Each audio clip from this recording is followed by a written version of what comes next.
Dr. Seward's diary continued. It was just a quarter before 12 o'clock when we got into the churchyard over the low wall. The night was dark, with occasional gleams of moonlit light between the rents of the heavy clouds that scudded across the sky. We all kept somewhere close together, with Van Helsing slightly in front as he led the way. When we had come close to the tomb, I looked well at Arthur, for I feared that the proximity to a place laden with so sorrowful a memory would upset him, but he bore himself well. I took it that the very mystery of the proceeding tended in some way to counteract his grief. The professor unlocked the door, and seeing a natural hesitation amongst us for various reasons, solved the difficulty by entering first himself. The rest of us followed, and he closed the door. He then lit a dark lantern and pointed to the coffin. Arthur stepped forward hesitantly. Van Helsing said to me, "You were with me here yesterday. Was the body of Miss Lucy in that coffin?" "It was." The professor turned to the rest, saying, "You hear, and yet there is no one who does not believe with me."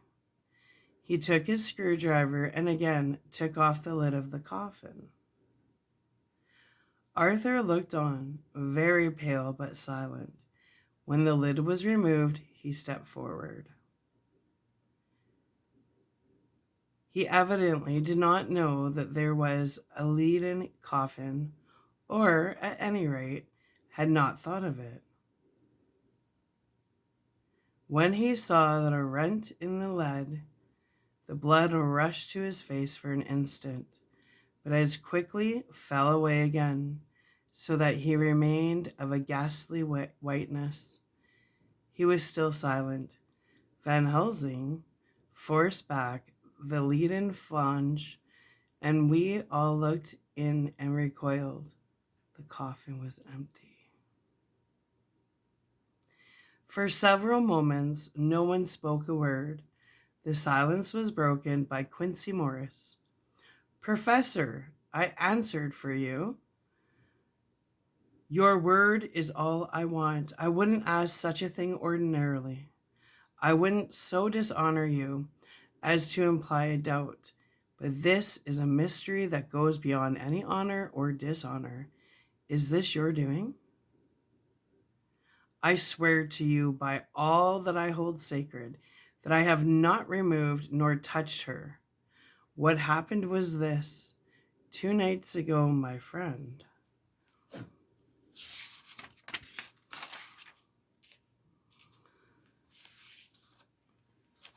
"My friend Seward and I came here with good purpose, believe me. I opened the coffin, which was then sealed up, and we found it, as now, empty. We then waited and saw something white come through the trees. The next day we came here in daytime, and she lay there." "Did she not, friend John?" "Yes." "That night we were just in time. One more small child was missing, and we find it, thank God, unharmed amongst the graves. Yesterday I came here before sundown, for at sundown the undead can move. I waited here all the night till the sun rose, but I saw nothing. It was most probable that it was because I had laid over the clamps of those doors garlic, which the undead cannot bear, and other things which they shun. Last night there was no exodus, so tonight, before the sundown, I took away my garlic and other things. And so it is we find the coffin empty. But bear with me. So far, there is much that is strange. Wait, you with me, outside, unseen and unheard, and things much stranger are yet to be. So, here he shut the dark slide of his lantern, now to the outside. He opened the door, and we filed out, he coming last and locking the door behind him. Oh, but it seemed fresh and pure in the night air after the terror of that vault. How sweet it was to see the clouds race by, and the brief gleams of the moonlit light between the scudding clouds, crossing and passing, like the gladness and sorrow of a man's life. How sweet it was to breathe the fresh air that had no taint of death and decay. How humanizing to see the red lighting of the sky beyond the hill, and to hear far away the muffled roar that marks the life of a great city. Each in his own way was solemn and overcome. Arthur was silent and was, I could see, striving to grasp the purpose and the inner meaning of the mystery. I was myself tolerably patient, and half inclined again to throw aside doubt and to accept Van Helsing's conclusions. Quincy Morris was phlegmatic in the way of a man who accepts all things and accepts them in the spirit of cool bravery, with hazard of all he has to stake. Not being able to smoke, he cut himself a good-sized plug of tobacco and began to chew. As to Van Helsing, he was employed in a definite way. First, he took from his bag a mass of what looked like thin, wafer-like biscuit, which was carefully rolled up in a white napkin. Next, he took out a double handful of some whitish stuff, like dough or putty. He crumbled the wafer up fine and worked it into the mass between his hands. This he then took, and rolling it into thin strips, began to lay them into the crevices between the door and its setting in the tomb. I was somewhat puzzled at this, and being close, asked him what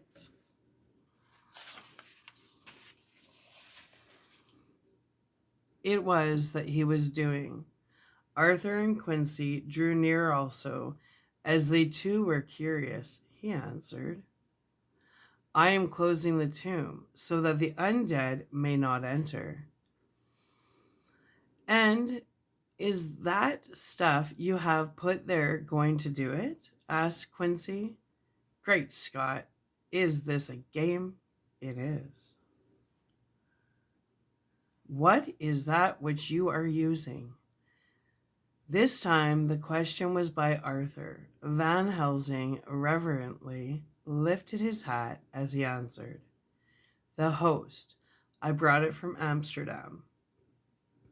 I have an indulgence. It was an answer that appalled the most skeptical of us, and we felt individually that in the presence of such earnest purpose as the professor's, a purpose which could thus use the, to him, most sacred of things, it was impossible to distrust. In respectful silence, we took the places assigned to us, close round the tomb, but hidden from the sight of anyone approaching. I pitied visits to this watching horror, and yet I, who had up to an hour ago reputed the proofs, felt my heart sink within me. Never did tombs look so ghastly white. Never did cypress or yew or juniper so seemed the embodiment of funeral gloom. Never did tree or grass wave or rustle so ominously. Never did bow creak so mysteriously. And never did the faraway howling of dogs send such a woeful presage through the night. There was a long spell of silence, a big, aching void, and then from the professor a keen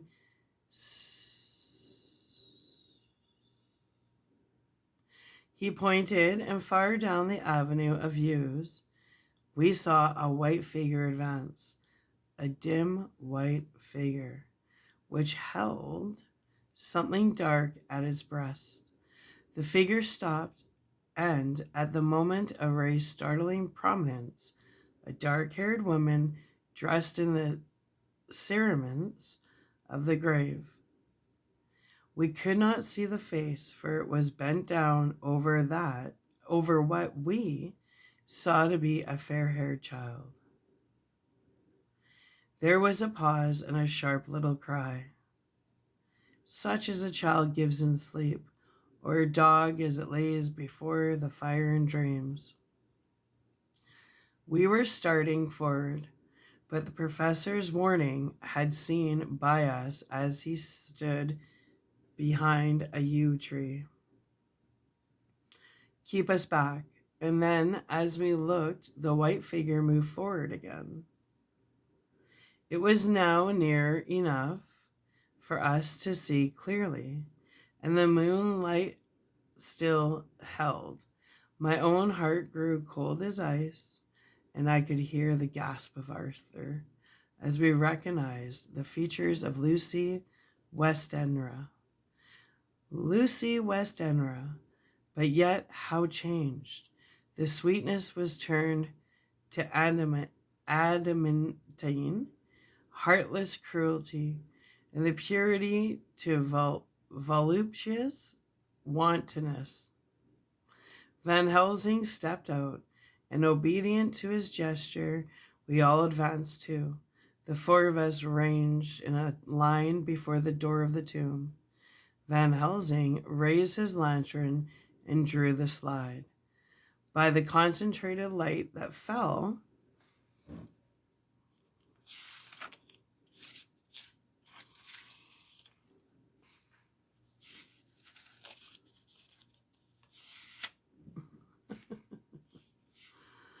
come on. By the concentrated light that fell, we're getting there, friends, we're getting there.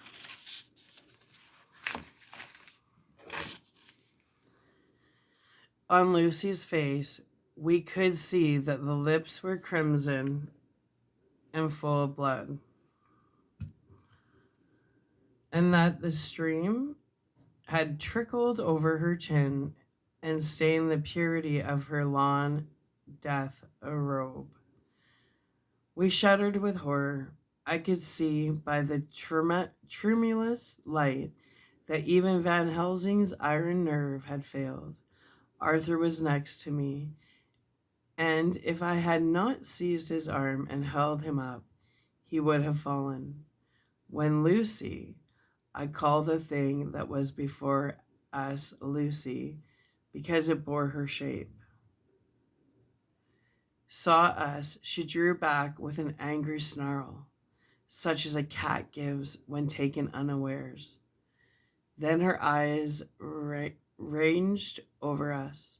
Lucy's eyes in form and color, but Lucy's eyes unclean and full of hellfire, instead of the pure, gentle orbs we knew. At that moment, the remnant of my love passed into hate and loathing. Had she then to be killed? I could have done it with savage delight. As she looked, her eyes blazed with unholy light, and the face became wreathed with a voluptuous smile. Voluptuous smile. Oh God, how it made me shudder to see it. With a careless motion, she flung to the ground, callous as a devil, The child that up to now she had clutched strenuously to her breast, growling over it as a dog growls over a bone. The child gave a sharp cry and lay there moaning.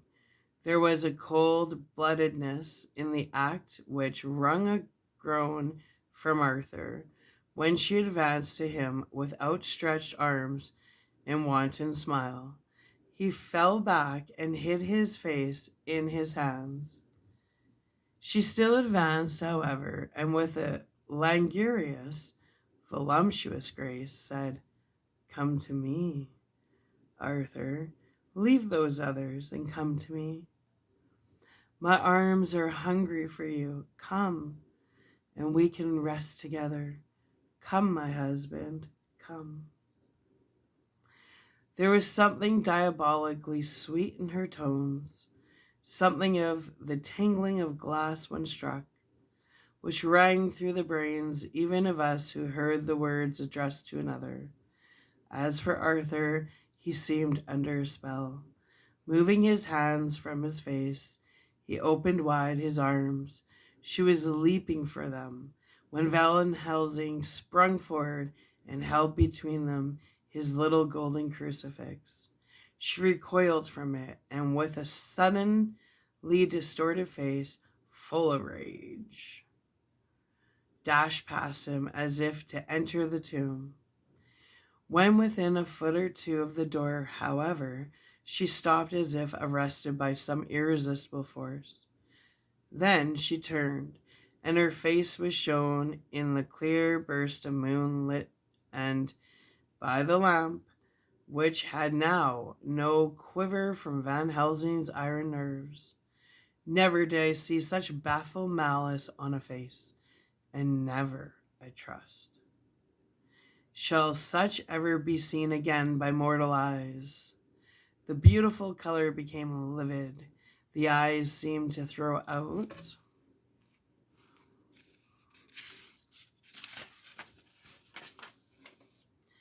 sparks of hellfire.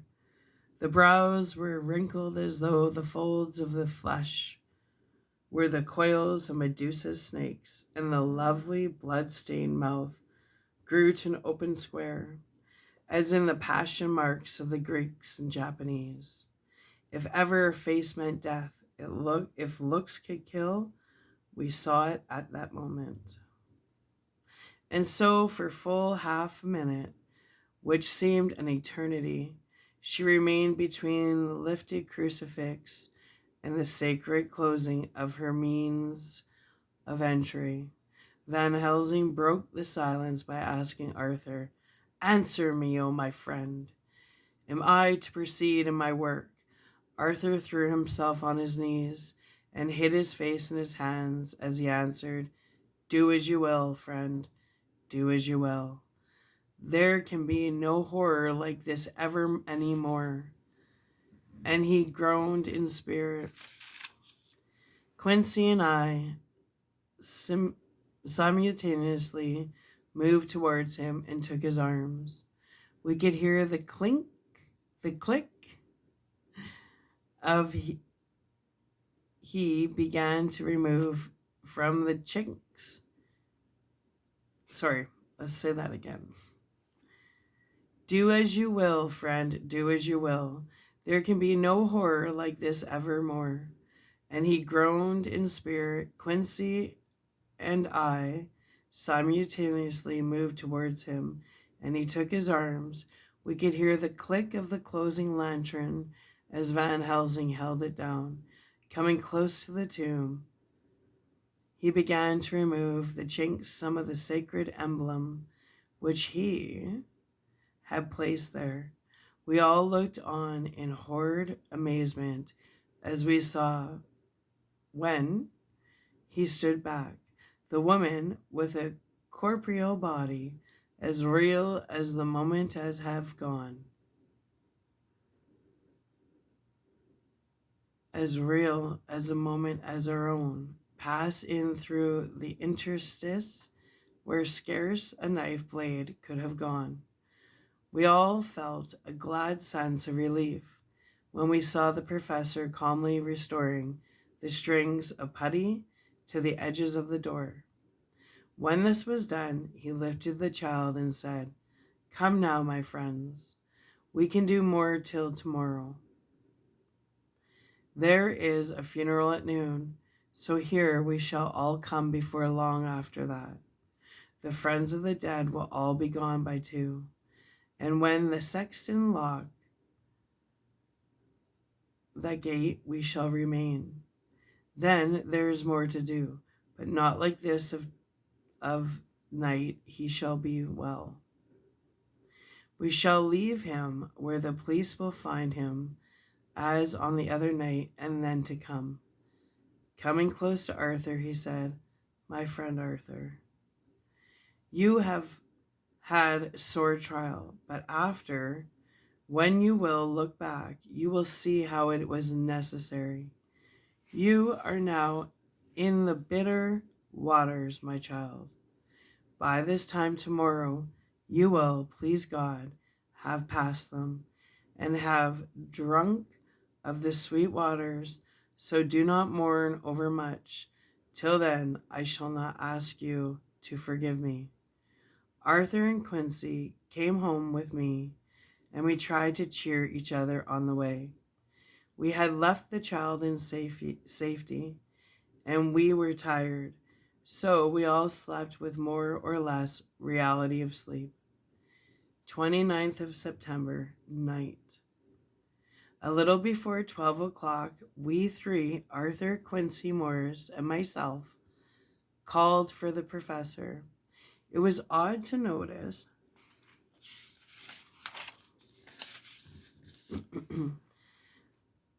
that by common consent we had all put on black clothes. Of course, Arthur wore black, for he was in deep mourning, but the rest of us wore it by instinct.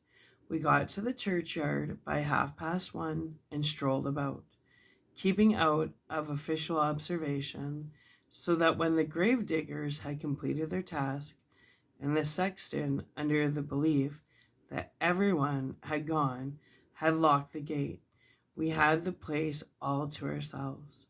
Van Helsing, instead of his little black bag, had with him a long leather one, something like a cricketing bag. It was manifestly of fair weight. When we were alone and had heard the last of the footsteps die out up the road, we silently, as if by ordered intention, followed the professor to the tomb. He unlocked the door, and we entered, closing it behind us. Then he took from his bag the lantern, which he lit, and also 2 wax candles, which, when lighted, he struck by melting their own ends on other coffins, so that they might give light sufficient to work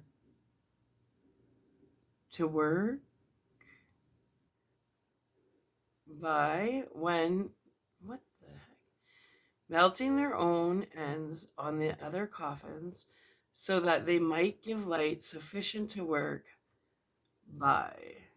When he again lifted the lid of Lucy's coffin, we all looked, Arthur trembling like an aspen, and saw that the body lay there in all its death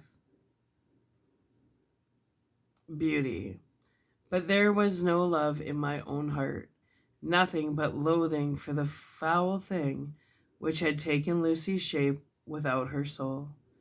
I could see even Arthur's face grow hard as he looked. Presently he said to Van Helsing, "Is this really Lucy's body? Or only a demon in her shape?" "It is her body, and yet not it. But wait a while, and you shall see her as she was and is." She seemed like a nightmare of Lucy as she lay there, the pointed teeth, the blood-stained, voluptuous mouth, which has made one shudder to see, the whole carnal and unspirited appearance, seeming like a devilish mockery of Lucy's sweet purity. Van Helsing, in his methodical manner, began taking the various contents from his bag and placing them ready for use. First, he took out a soldering iron, and some plumbing solder, and then a small oil lamp, which gave out, when lit in a corner of the tomb, gas which burned at fierce heat with a blue flame. When his operating knives, which he placed to hand, and last a round wooden stake, some 2.5 or 3 inches thick and about 3 feet long. One end of it was hardened by charring it in the fire, and was sharpened to a fine point.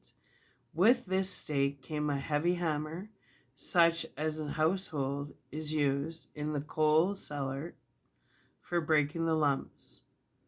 To me, a doctor's preparations for work of any kind are simulating embracing, but the effect of these things on both Arthur and Quincy was to cause them a sort of consternation.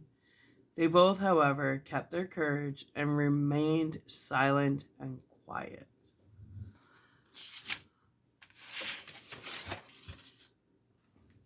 When all was ready, Van Helsing said, "Before we do anything, let me tell you this. It is out of the love and experience of the ancients and of all those who have studied the powers of the undead. When they become such, there comes with the change the curse of immortality. They cannot die, but must go on age after age, adding new victims and multiplying the evils of the world. For all that die from the preying of the undead become themselves undead and prey on their kind, and so the circle goes on ever widening, like as the ripples from a stone thrown in the water.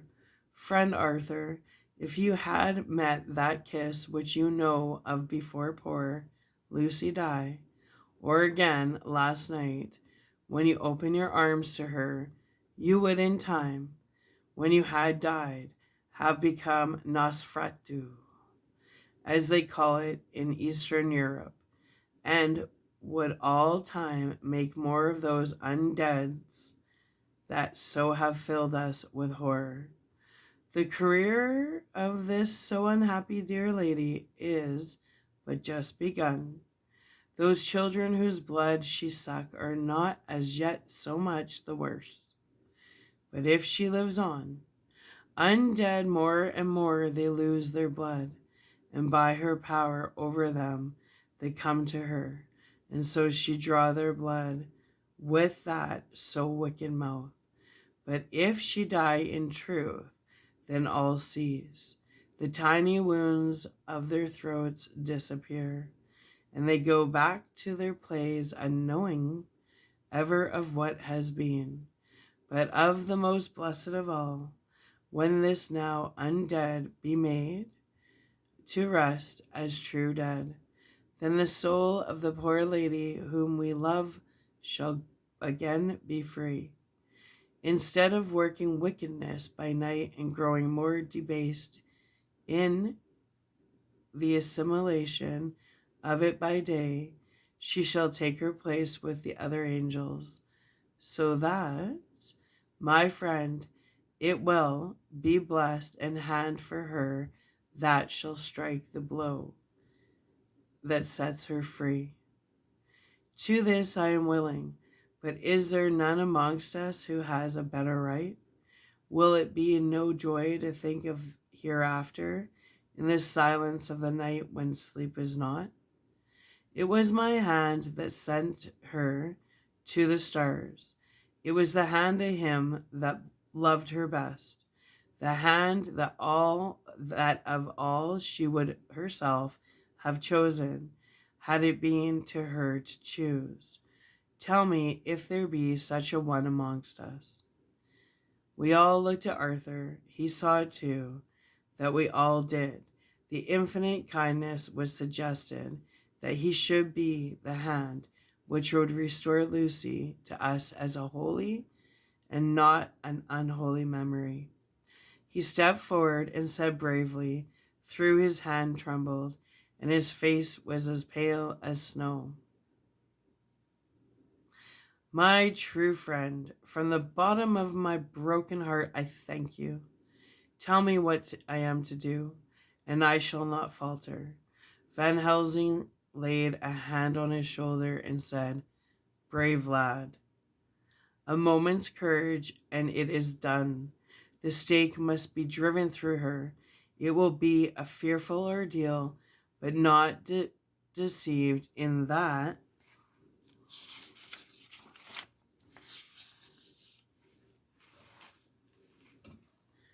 But it will be only a short time, and you will then rejoice more than your pain was great. From this grim tomb you will emerge as though you tread on air. But you must not falter when once you have begun. Only think that we, your true friends, are around you, and that we pray for you all the time. Go on, said Arthur hoarsely. Tell me what I am to do. Take this stake in your left hand, ready to place a point over the heart, and the hammer in your right. Then, when we begin our prayer for the dead, I shall read him. I have here the book, and the others shall follow, striking God's name, that so all may be well with the dead that we love, and that the undead pass away. Arthur took the stake and the hammer, and when once his mind was set on action, his hands never trembled nor ever quivered. Van Helsing opened his missal and began to read, and Quincy and I followed as well as we could. Arthur placed the point over the heart, and as I looked, I could see its dint in the white flesh. Then he struck with all his might. The thing in the coffin writhed, and a hideous, blood-curdling screech came from the open red lips. The body shook and quivered and twisted in wild contortions. The sharp white teeth chomped together till the lips were cut and the mouth was smeared with a crimson foam. But Arthur never faltered. He looked like a figure of Thor as his untrembling arm rose and fell, driving deeper and deeper the mercy-bearing stake, whilst the blood from the pierced heart welled and spurted up around it. His face was set, and high duty seemed to shine through it. The sight of it gave us courage, so that our voices seemed to ring through the little vault. And then the writhing and quivering of the body became less, and the teeth seemed to champ, and the face to quiver. Finally it lay still, and the terrible task was over. The hammer fell from Arthur's hand. He reeled and would have fallen had we not caught him. Great drops of sweat sprang out on his forehead, and his breath came into broken gasps. It had indeed been an awful strain on him, and had he not been forced to his task by more than human considerations, he could never have gone through with it. For a few moments we were so taken up with him that we did not look towards the coffin. When we did, however, a murmur of startled surprise ran from one to the other of us. We gazed so eagerly at that Arthur rose, for he had been seated on the ground, and came and looked too, and then a glad, strange light broke over his face and dispelled altogether the gloom of horror that lay upon it. There in the coffin lay no longer the foul thing that we had so dreaded.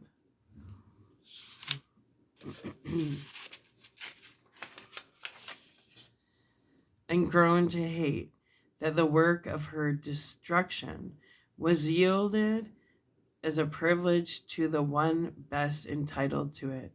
But Lucy, as we had seen her in her life, with her face of unequaled sweetness and purity, true that there were there, as we had seen them in life, the traces of care and pain and waste. But these were all dear to us, for they marked her truth to what we knew. One and all, we felt that the holy calm that lay like sunshine over the wasted face and form was only an earthly token and symbol of the calm that was to reign forever. Van Helsing came and laid his hand on Arthur's shoulder and said to him, "And now, Arthur, my friend, dear lad, am I not forgiven?" The reaction of the terrible strain came as he took the old man's hand in his, and raising it to his lips, pressed it, saying, "Forgiven. God bless you that you have given my dear one her soul again and my peace." He put his hands on the professor's shoulder and, laying his head on his breast, cried for a while silently, whilst we stood unmoving. When he raised his head, Van Helsing said to him, "And now, my child, you may kiss her. Kiss her dead lips if you will, as she would have for you, if for her to choose. For she is not a grinning devil now, but any more a foul thing for all eternity. No longer she is the devil's undead. She is God's true dead, whose soul is with him." Arthur bent and kissed her, and then we sent him and Quincy out of the tomb. The professor and I sawed the top off the stake, leaving the point of it in the body. Then we cut off the head and filled the mouth with garlic. We soldered up the leading coffin, screwed on the coffin lid, and gathering up our belongings, came away. When the professor locked the door, he gave the key to Arthur. Outside the air was sweet, the sun shone, and the birds sang, and it seemed as if all nature were tuned to a different pitch. There was gladness and mirth and peace everywhere, for we were at rest ourselves on one account, and we were glad, though it was with a tempered joy. Before we moved away, Van Helsing said, "Now, my friends, one step of our work is done, one of the most harrowing to ourselves, but there remains a greater task, to find out the author of all this, our sorrow, and to stomp him out. I have clues which we can follow, but it is a long task and a difficult one, and there is danger in it and pain. Shall you not all help me? We have learned to believe, all of us. Is it not so? And since so, we do not see our duty. Yes. And do we not promise to go on to the bitter end?"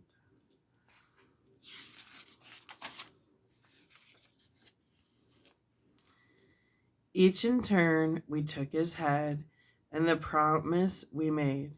Then said the professor as we moved off, "2 nights hence you shall meet with me and dine together at 7 of the clock with friend John. I shall entreat 2 others, 2 that you know not as yet, and I shall be ready to all our work show, our plans unfold. Friend John, you come with me home, for I have much to consult about, and you can help me. Tonight I leave for Amsterdam, but shall return tomorrow night, and then begins our great quest. But first I shall have much to say, so that you may know what it is to do and to dread. Then our promise shall be made to each other anew, for there is a terrible task before us, and once our feet are on the plowshare, we must not draw back.